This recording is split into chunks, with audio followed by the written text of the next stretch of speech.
오늘 우리에게 주신 하나님 말씀은 갈라디아서 6장 5절 말씀입니다. 제가 갖고 있는 신약성경 309면에 있습니다. 신약성경 309면 갈라디아서 6장 5절 한 절 말씀을 우리 한 목소리로 함께 낭독하겠습니다. 각각 자기의 짐을 질 것이라. 아멘. 오늘 이 말씀을 통해서 하나님의 크신 은혜가 여러분 가운데 넘치시기를 예수님 이름으로 축원합니다. 현대 사회에서는 자본이라는 것이 있습니다. 이 자본이 몇 가지가 있는데 경제 자본이 있고 문화 자본이 있고 사회 자본이 있습니다. 이 세 가지 자본만 있어도 사는데 별 지장 없고 많이 가질수록 풍성하게 살아갈 수가 있습니다. 그런데 영국 런던 정치경제대학교의 캐서린 허킴이라는 교수가 네 번째 자본이 필요하다 그렇게 말했어요. 그 네 번째 자본이 뭐냐면 바로 매력 자본입니다. 그래서 사람들이 이 매력을 드러내기 위해서 많이 애를 씁니다. 왜 매력이 중요하냐? 매력이 있으면요, 매력이 없는 사람보다 연봉이 14에서 28%나 더 높게 받을 수가 있다고 그래요. 그러니까 또 매력이 있으면 여러 가지 일에 있어서도 높은 성과를 낼 수가 있다고 그렇게 합니다.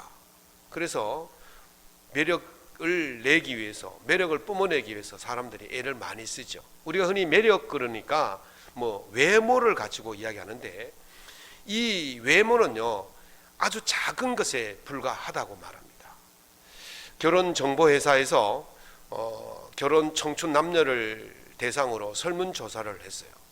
결혼을 결심하게 된 동기가 뭐냐 물으니까 상대방의 책임성 있는 모습을 보고 결혼을 굳혔다는 거예요. 특히 여성들이 남성의 책임감을 보고 결혼하기로 결심했다는 것이 1위였어요.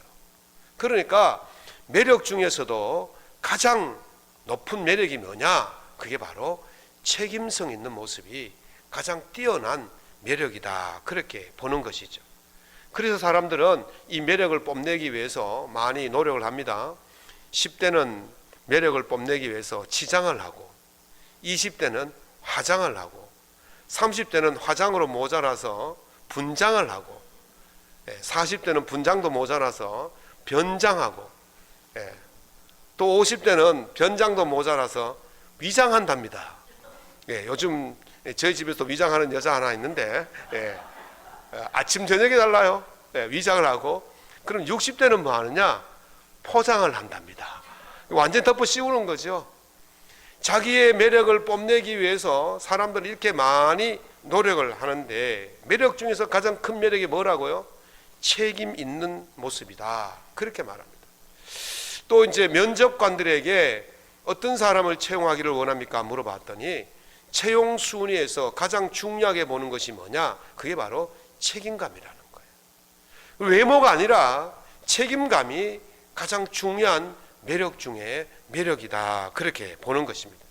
사회생활에서도 또 직장생활에서도 또 남녀관계 속에서도 매력 있는 것, 특별히 책임 있는 매력이, 책임감이 큰 매력을 가져올 수가 있다는 거예요.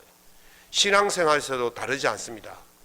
신앙생활에서 책임성 있게 신앙생활하는 사람, 그 사람이 가장 매력 있는 사람이고 하나님께서 그 사람을 가장 매력 있다고, 아름답다고 말씀하시고 은혜를 다하여 주실 줄로 믿습니다. 책임이 뭐냐? 책임은요, 자기 짐을 지는 거예요. 오늘 갈라디아서 6장 5절에 각각 자기의 짐을 지라 그렇게 말씀하고 있어요. 갈라디아서 6장 2절에도 짐이 나오는데 우리 한글로 보면 6장 2절의 짐이나 6장 5절의 짐이나 같은 짐처럼 보입니다. 그러나 6장 2절의 짐은 서로 짐을 지라 그렇게 말했고 6장 5절에는 각각 짐을 지라 그렇게 말했어요. 그럼 이 짐이 다른 짐이냐? 예, 다른 짐입니다. 6장 2절의 짐은 헬라로 보면 바레, 그리고 복수는 바레스 이렇게 말하는데 이 짐은 공동의 짐을 말해요. 공동. 공동체가 져야 할 짐. 그래서 공동체의 짐은 나눠서 지는 겁니다. 혼자 지는 게 아니죠. 그러나 오늘 6장 5절의 이 짐은 무슨 짐이냐? 포르티온이라 그래서 개인의 짐이에요. 각자가 져야 할 짐, 오롯이 혼자만이 져야 할 짐을 바로 포르티온이다, 그렇게 말합니다. 이거는요, 누구에게 맡길 수도 없고 누구 나눌 수도 없는, 혼자만이 질 수밖에 없는 그 짐을 바로 오늘 6장 5절에 말하는 이 짐이라고 할 수가 있죠. 미성년이라는 영화가 있습니다. 미성년 관람 불가가 아니고 제목 자체가 미성년이에요. 그 영화에 보면 고등학교에 들어간 유나가 아르바이트를 편의점에서 마치고 자기 동생이 태어나는데 미숙아로 태어났어요. 그러니까 누나는 나이가 고등학생이니까 벌써 동생하고 17, 18년 나잖아요. 그래서 이제 동생 보러 이제 병원에 갑니다. 미숙아로 태어났으니까 인큐베이터 속에 있고 이제 만나지 못하고 유리창 너머로 이렇게 봅니다. 그러면서 이렇게 유나가 말합니다. 사는 거 되게 빡세대. 준비됐니? 힘내. 이렇게 하고 돌아갑니다. 고등학생의 나이지만, 어린 나이지만 이미 인생이 얼마나 힘들고 어려운가를 다 알아요. 우리가 인생이 힘들 때, 짐이 무거울 때 어떻게 합니까? 남에게 맡기기도 하고 다른 사람에게 좀 나누어 가지기도 하지만, 그러나 그렇게 할 수 없는 짐이 있다는 거예요. 오롯이 혼자 져야 할 짐, 그 짐을 오늘 말씀하고 있는 것입니다. 이 짐을 무엇일까? 존 스토드 목사님은 우리가 나눌 수 없는 짐이 있다. 그것은 심판날에 하나님 앞에 섰을 때에 우리의 책임이다 그랬어요.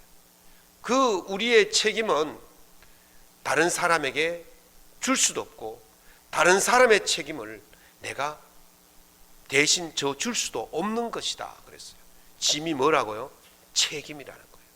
내게 주어진 책임, 그게 바로 짐이라는 거예요. 예수님은요, 누구든지 나를 따르려거든 자기를 부인하고 자기 십자가를 지고 나를 따라오너라 말씀하셨습니다. 예수님은 우리의 모든 무거운 짐을 대신 져 주시는 분인 줄로 믿습니다. 우리가 해결할 수 없는 그 짐을 예수님이 해결해 주셨어요. 그런데 오늘 뭐라고 말씀하십니까? 우리의 짐이 있다는 거예요. 우리의 짐이. 예수님이 져야 할 짐이 있는 반면에 우리의 짐도 있다는 거예요. 찬송가 339장 1절 이렇게 노래하죠. 내 주님 지신 십자가 우리는 안 질까? 네게나 있는 십자가 내게도 있도다. 2절 내 몫에 태인 십자가 늘 지고 가리다. 그 면류관 쓰려고 저 천국 가려네. 예수님이 지시는 십자가가 있고 내가 져야 할 십자가가 있다는 거예요. 그 십자가를, 내가 져야 할 그 십자가를 잘 감당하면 어떻게 된다고요? 면류관을 받을 수가 있다는 것입니다. 사랑하는 성도 여러분, 여러분의 십자가, 여러분의 짐, 그 짐을 여러분들이 잘 감당하셔서 주님이 주시는 그 면류관을 다 받을 수 있기를 예수님 이름으로 축원합니다. 짐은요, 적절하게 행동하는 것이 책임이에요. 책임은 적절하게 행동하는 거예요. 지나치지도 않고 모자라지도 않는 것을 중용이라고 말하지 않습니까? 중용을 한자로 풀이하면 가운데 중자에 쓸 용자를 사용합니다. 이 가운데 중자는 중간이다 이런 뜻도 있지만 바르다 이런 뜻이 있어요. 그래서 가운데 중자를 해석할 때 바를 정자로 해석하기도 합니다. 용자는, 쓸 용자는 쓰임새, 쓰다 이런 뜻이 있는데요, 그런 뜻도 있지만 이 쓰다 이런 뜻이, 이 뜻은 길이다, 도다, 이치다, 도리다 이런 뜻이 있어요. 그래서 이 중용이란 말은 발음을 바르게 쓰는 것, 이게 바로 중용이란 거예요. 아무리 바른 것이 있다 할지라도 바르게 쓰지 않으면 그거는, 바르게 쓰지 않으면 중용이 아닌 거예요. 그래서 발음을 바르게 쓰는 것을 중용이다 그렇게 말하는 것입니다. 아리스토텔레스가 아들 니코마코스에게 윤리를 가르쳐 줍니다. 그것을 모은 책이 니코마코스 윤리학인데 그 책에 보면 중용이 무엇인지를 말합니다. 제2권에 보면 미덕에 대해서 이야기하는데 미덕 가운데서도 가장 중요한 것은 바로 중용이다. 미덕 가운데서도 가장 아름다운 덕은 중용이다 그렇게 말합니다. 그러면서 중용이 뭐냐? 중용은 적절한 때에 적절한 사람을 향해 적절한 동기를 가지고 적절한 방향으로 하는 것이 바로 중용이다 그랬어요. 뭐라고요? 적절하게 하는 거. 적절하게 하는 것이 바로 중용이고 그것이 바로 가장 아름다운 덕이다 그렇게 말한 것입니다. 우리가 이 책임이라는 것을 적절할 때 행해야 돼요.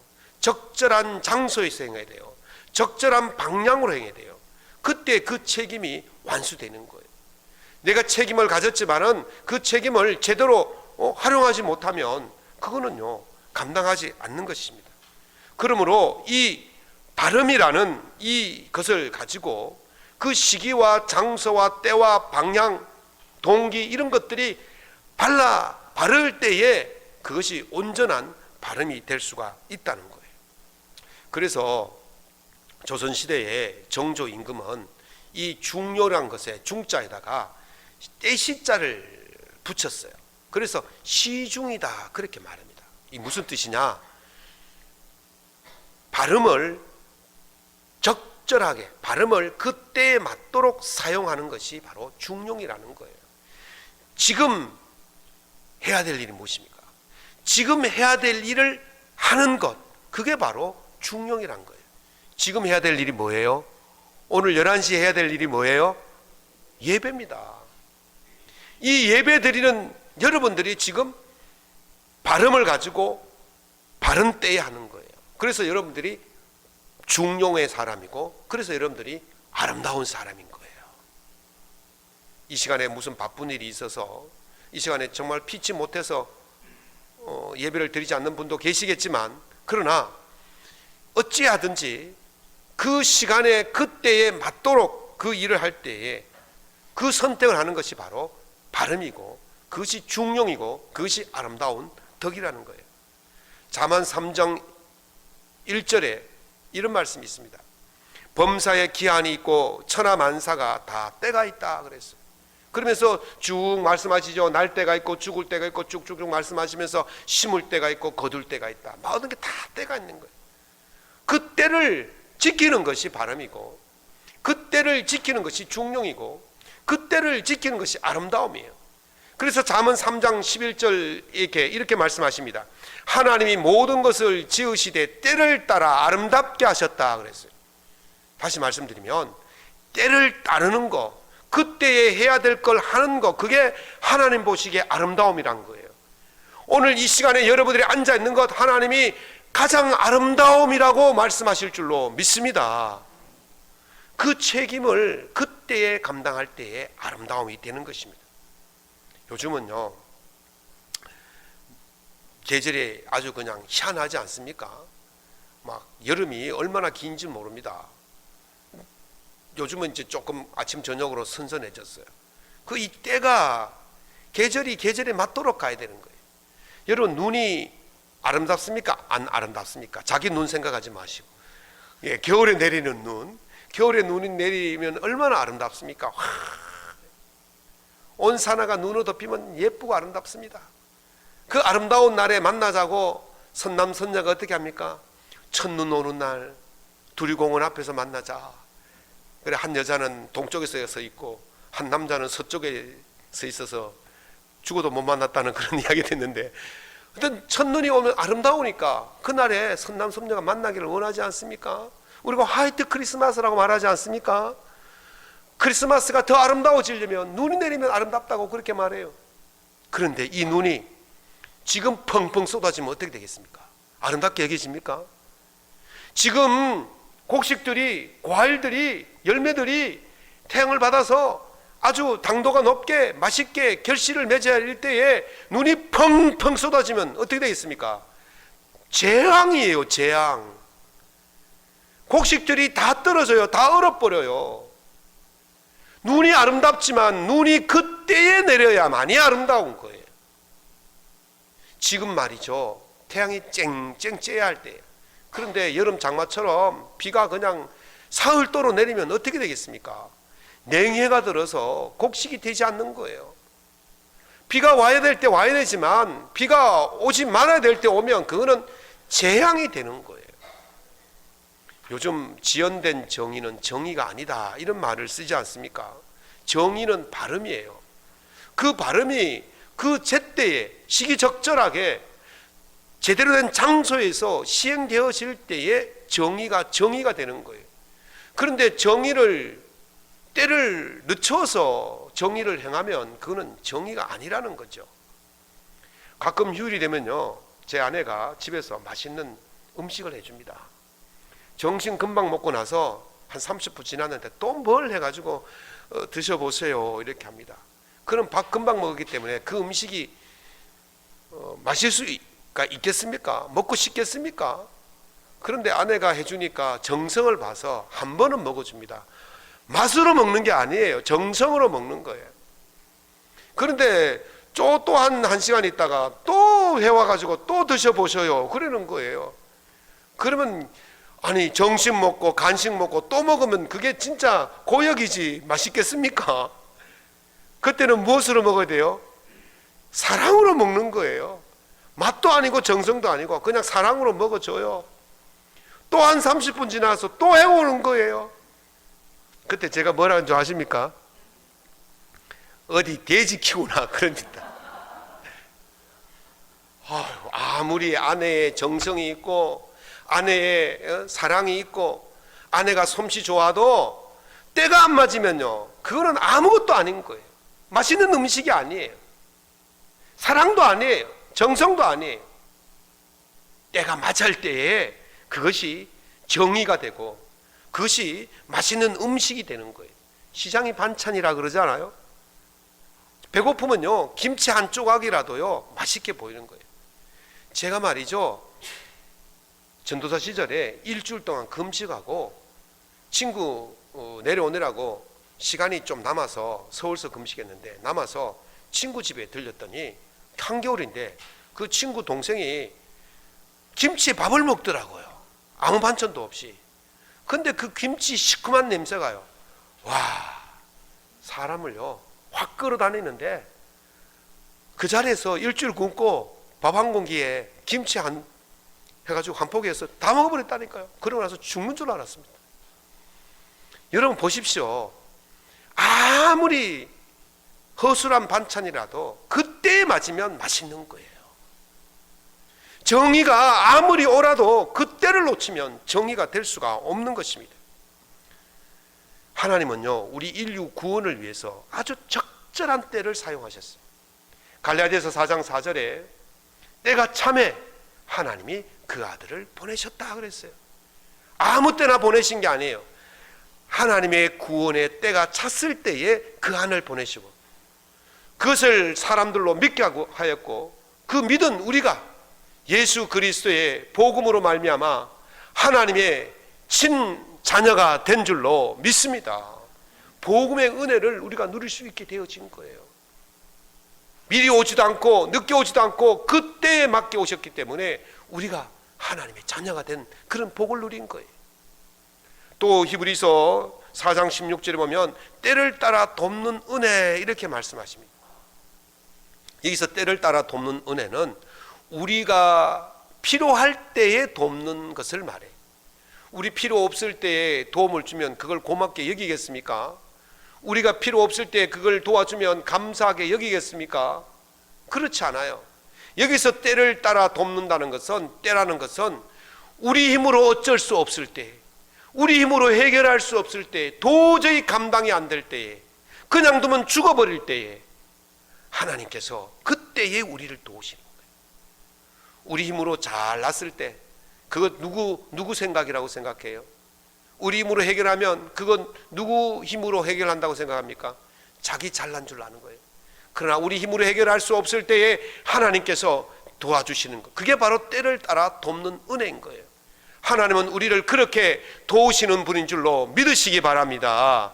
그러니 우리도 하나님의 뜻을 따라서, 때를 따라서 우리의 맡은 일들을 감당해야 되는 거예요. 예수님께서 마태복음 24장에서 말씀하시기를, 충성되고 지혜 있는 종이 되어 주인에게 그 집 사람들을 맡아 때를 따라 양식을 나눠줄 자가 누구냐? 주인이 올 때에 종이 이렇게 하는 것을 보면 그 종이 복이 있다 그랬어요. 종이 지금 무엇을 합니까? 때를 따라서 양식을 나눠준다. 때에 맞도록 그 일을 적절하게 잘하고 있다는 거예요. 그런 종이 어떤 종이에요? 그런 종이 충성되고 지혜로운 종이에요. 그런 종이 책임을 다하는 종이고, 그 책임을 다하는 그 종을 볼 때에 주인이 그 종에게 복이 있다고 말하는 거예요. 다시 말하면 그 종에게 상을 준다는 거예요. 사랑하는 성도 여러분, 여러분에게 주어진 이 책임을 적절한 때에, 적절한 방향에서, 적절한 장소에서, 적절한 사람에게 잘 할 수 있기를 바랍니다. 그러면 하나님께서 참 아름다운 일을 했구나, 네 하는 일이 참 귀하구나, 그렇게 보시고 은혜 위에 은혜를 더하여 주실 줄로 믿습니다. 책임은요, 누구도 피할 수 없는 거예요. 예수님의 책임은 인류의 구원이셨어요. 인류의 구원이셨어요. 그 구원을 지키기 위해서는 예수님이 십자가에 달려 죽으셔야 합니다. 그것이 얼마나 무겁고 얼마나 고통스러운지 예수님은 잡히시던 날 밤에 기도하러 올라가셨어요. 겟세마네 올라가시면서 제자들에게 이렇게 말씀하시죠. 내가 심히 고민하여 죽게 되었다. 그 심히 인류 구원을 향한 그 책임이 너무 막중하고 너무 무겁고 너무 고민되어서 죽게 되었다, 그렇게 말씀하지 않습니까? 그리고 엎드려 기도합니다. 아버지여, 만일 할만하시거든 이 잔을 내게서 지나가게 하옵소서. 예수님도요, 책임을 피하고 싶어 했어요. 예수님도 그 책임을 피할 수만 있으면 피하려고 했어요. 그런데 예수님은 그 책임을 피할 수 없는 것을 아시고 어떤 결론을 내리셨습니까? 나의 원대로 마옵시고 아버지 원대로 하옵소서. 그래서 예수님이 그 책임을 감당하셨기 때문에 온 인류가 죄에서 해방되어지고 온 인류가 죄에서 해방되어 자유민이 되은 줄로 믿습니다. 저와 여러분이 이제는 더 이상 죄의 종로로 가지 아니하고 이제는 더 이상 지옥 가지 아니하고 하나님의 백성이 되어서 참 복된 삶을 누리게 된 줄로 믿습니다. 책임을 회피하지 않았기 때문에 우리가 사는 거예요. 그럼에도 어떤 사람들은요, 책임을 회피하려는 사람들이 있어요. 오피스 빌런이란 말 아시죠? 오피스란 말은 사무실이고 빌런이란 말은 악당이란 뜻이에요. 사무실 악당이. 이 오피스 빌런은요, 사무실에서요 악당처럼 구는 사람을 오피스 빌런이라고 그렇게 말하는데, 이 사람들 조사를 해봤어요. 오피스 빌런의 1위가 누구냐 조사를 해봤더니 책임 회피하는 사람이, 책임을요 상사에게 전가시키고 동료에게 전가시키고 후배에게 전가시키고 자기는 책임을 지지 않으려는 사람이 악당 중에서도 가장 큰 악당이 바로 이 책임 전가하는 악당이라는 조사가 나왔어요. 책임을요 회피하고 전가시키고 변명하고 핑계대는 사람은 절대로 매력적이지 않습니다. 자기가 자기 책임을 감당할 때에 그 사람이 매력적인 사람이에요. 이솝우화에 나오는 이야기인데요, 소금 장수가 나귀의 등에다가 소금 가마니를 잔뜩 싣고 소금을 팔러 갔습니다. 개울을 만났습니다. 나귀가 개울을 건너다가 미끄러지면서 넘어졌죠. 소금 가마니가 물속에 들어갔다 나왔어요. 나귀가 일어서니까 얼마나 가벼운지, 이야! 그런데 소금 장수는 소금을 잃어버렸으니 다시 집으로 돌아왔어요. 그 다음날 다시 소금을 나귀에게 지우고 갔어요. 개울을 만났어요. 나귀가 생각하기를, 야, 어제 넘어지다 일어서니 짐이 가벼워졌더라. 오늘 또 넘어져야지. 그러면서 이번에는 어제는 실수로 넘어졌고 이번에는 어떻게 해요? 일부러 넘어진 거예요. 고의로 넘어진 거예요. 그리고 일어섰더니 아니나 다를까 짐이 가벼워진 거예요. 이야! 주인이 다시 집으로 돌아왔어요. 다음날 장터에 가기 위해서 다시 또 가마니를 나귀 등에 지고 갔지요. 개울을 만났습니다. 나귀 생각에 어제도 넘어지니까 짐이 가벼워졌대요. 오늘 또 넘어지면 짐이 가볍겠지. 그리고 어떻게 했습니까? 또 넘어졌어요. 그리고 일어설 때 어떻게 되었습니까? 어제보다 아니 아침보다도 짐이 몇 배나 무거워진 것을 느꼈어요. 어떻게 했습니까? 자기 꾀에 자기가 넘어간 거예요. 주인이요, 한 번은 나귀의 실수로 봤지만 두 번은 요놈이 깨를 부리는구나 싶어가지고 소금 대신 무엇을 실었다 그래요? 솜을 실었죠. 솜이 물 먹어보세요. 얼마나 무겁습니까?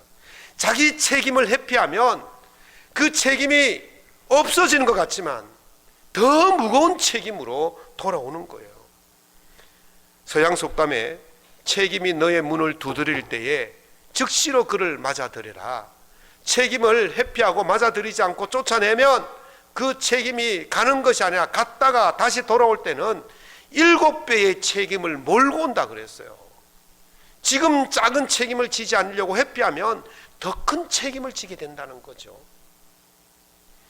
필립 벨브스 브론턴이라는 사람이 쓴 장사의 시대라는 책에 보면 보험 설계사로 평생 일했던 펠드먼이라는 사람이 이런 말을 한 것을 기록해 놓았어요. 무슨 일을 하든지 비용이 든다. 아무것도 하지 않아도 비용이 든다. 그러나 아무것도 하지 않으면 더 큰 비용이 든다 그랬어요. 이 말을 바꾸어 볼까요? 책임을 져도 비용이 들어요. 책임을 지지 않아도 비용을 들어요. 그러나 책임을 지지 않으면 더 큰 비용이 드는 거예요. 책임은 회피한다고 사라지는 게 아니에요. 책임은 회피하는 그 순간부터 더 큰 책임이 우리에게 지우려고 기다리고 있다는 사실을 알아야 되는 것입니다. 책임을 회피하고 책임을 전가하는 사람은 매력이 없는 사람이에요. 마태복음 23장에서 예수님께서 위선하는 자에 대한 7가지 화에 대한 이야기를 하십니다. 그 7가지 화에 대한 이야기를 하시기 전에 7가지 화를 요약해서 하신 말씀이 그 앞에 나와요. 어떤 것이 있냐면요, 23장 3절 4절에 보면 그들은 말만 하고 행하지 아니하며 또 무거운 짐을 묶어 사람의 어깨에 지우되 자기는 이것을 한 손가락으로도 움직이려 하지 아니하며 그랬어요. 자, 다른 사람에게 책임을 다 떠넘기는 사람이에요. 그리고 자기는요, 손가락도 까딱하지 않으려는 그런 사람에게 화가 있다 그러면서 7가지 화를 하는데 그 모든 것이 책임을 회피하는 사람에 대한 화가 나오는 거예요.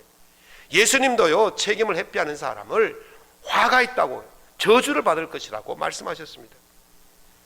마태복음 25장의 달란트 비유를 보시면 아시잖아요. 한 달란트 받은 종이 그 달란트를 책임을 지지 않고 땅에 묻어 놓았다가 주인에게 빼앗기고 어두운 데로 쫓겨나서 슬피 울면서 분통해야 한다고 그렇게 말씀하고 있습니다.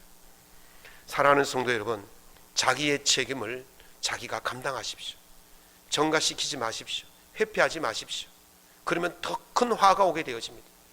반드시 자기의 책임은 자기가 질 때에 거기에 은혜가 있고 거기에 복이 있게 될 줄로 믿습니다. 책임은 즐겁게 감당하는 것입니다. 피할 수 없다면 즐겨라 그랬어요. 책임이 너무 무거워요. 너무 힘들어요. 그런데 피할 수가 없어요. 그러면 어떻게 하셔야 돼요? 즐기라는 거예요. 히브리서 12장 2절에 믿음의 주여 또 온전케 하시는 이인 예수를 바라보자. 그는 그 앞에 있는 기쁨을 위하여 십자가를 참으사 부끄러움을 개의치 아니하시더니 하나님 보좌 우편에 앉으셨느니라. 아멘. 피하지 않고 그것을 기쁨으로 감당하실 때에 하나님 영광의 자리에 오르신 것입니다. 여러분에게 주어진 피할 수 없는 책임이 있다면 차라리 즐겁게 감당하십시오.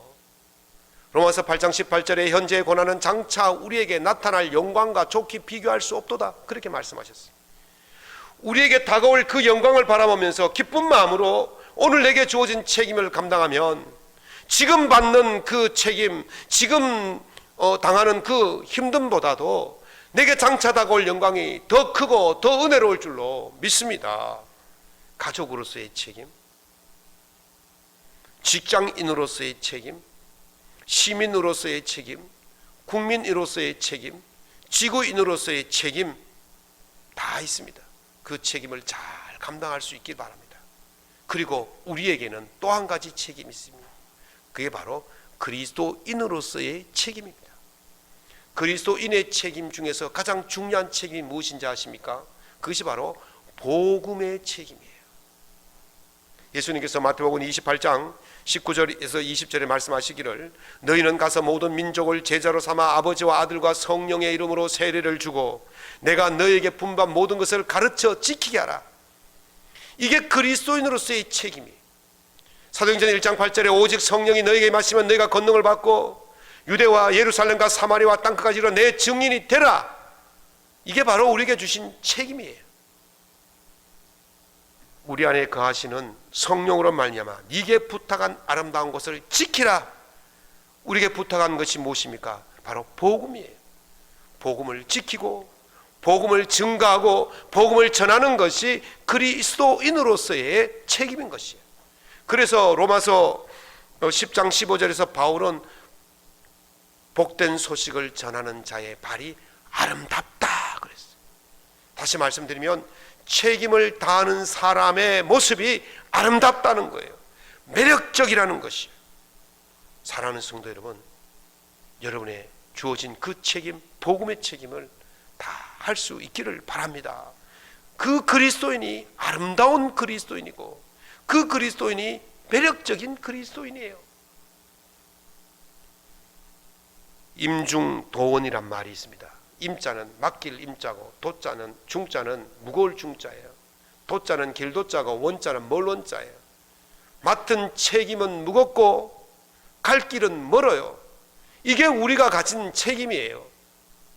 비록 우리가 가진 책임이 무겁고 가야 할 길은 멀지만 그러나 그것을 끝까지 감당하면 주께서 우리에게 아름답다고 말씀하십니다. 네가 하는 일이 아름답다. 사랑하는 성도 여러분, 갈 길 멀고 짐이 무겁더라도 끝까지 그 책임을 잘 감당하셔서 주님께 아름답다고 매력있다고 그 소리를 들으시고 장차 우리에게 주시는 그 면류관을 다 누릴 수 있기를 예수님 이름으로 축원합니다.